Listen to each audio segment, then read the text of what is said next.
right, so here we go. This is the result of week number 3, unleashing my inner hero. So really going after that concept of Mr. Hyde and trying to figure out exactly what Mr. Hyde is. Now, you see here, starting off just getting the cobwebs off, trying to figure out what it might be. It's a face, it's a goblin type of character, but it wasn't really what I was looking for. So it happens. You know, you got to get the bad sculpts out of the way first, and then you can start getting a little bit better. You can start nailing in exactly what you want.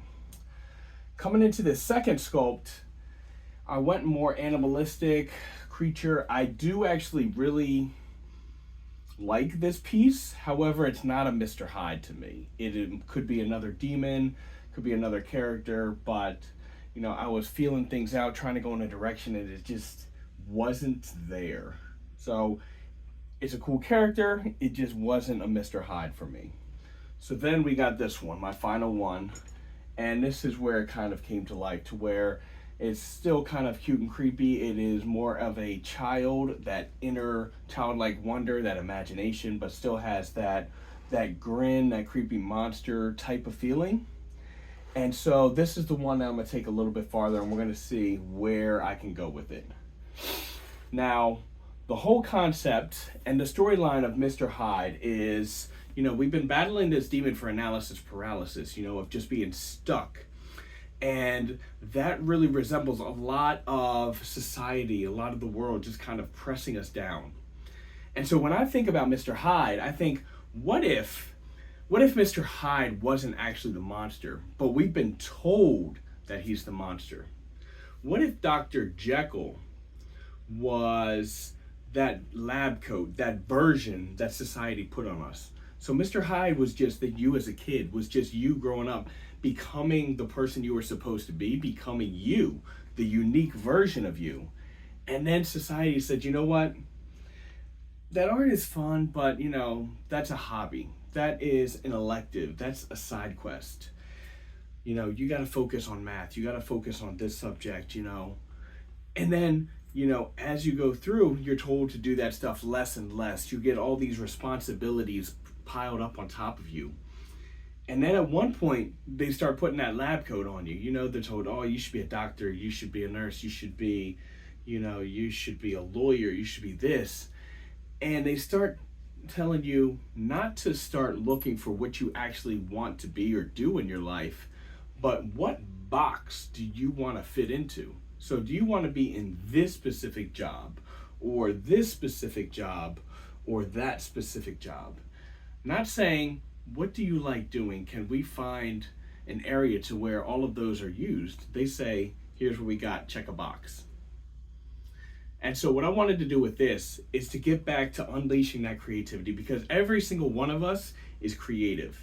We were all born creative. A lot of us, every single one of us, had creativity as a child. You had fun coloring, you had fun sketching. Now, that fun and creativity could have been in drawing or painting or sculpting. It could have been in, you know, crafting, building things. It could have been in pottery. It could have been in doing plants, bringing things to life. It can be in all different kinds of ways. However, a lot of that was stripped from us. We were told that was just hobbies. That was something to do on the side. That was something you should do when you retire. So what I want to do is that part of us that we locked away inside, that we put on a shelf and said, you know what, that's for another time. I want to help you guys rediscover that part of you, put it back in, put it to work, even if you can only come in for 5 minutes a day, even if you can only work on something for 10 minutes a week. What if you actually carved out a little bit of time just to relax, just to have your own fun, get creative, put some of your thoughts into the clay, and use this as its own little therapy session, to where you just had fun, you created, and you just decided, I'm going to see where the clay takes me.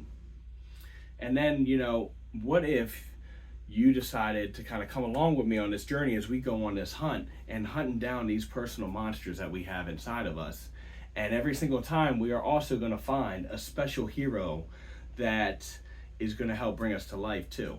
So every month I'm going to have a different hero emerge that emerges from within us with a different, whether it's based off of a motivational quote or based off of a concept that I believe in or have or came up with, or another take that I decided to bring to life, like Mr. Hyde. Obviously, Dr. Jekyll and Mr. Hyde has been around forever. However, what if Mr. Hyde wasn't actually the monster, but rather Dr. Jekyll was actually the uptight version of that society made you into, and he's just sitting there trying to find a potion, trying to get back to who he really was, or trying to find a potion that will strip him of all of this brainwashing that he's been through. And what if he was found a potion that will bring him back to his inner child, or that real, true self that he was? So that's what this is all about. And we're gonna have fun. We're gonna keep creating. This is the sketch that I'm gonna go with. And from there, we're gonna build on, and I'm gonna keep messing with it, and we're gonna keep exploring, and we're gonna dig deeper into Mr. Hyde and exactly who he is and how he's gonna help us to battle that analysis paralysis demon.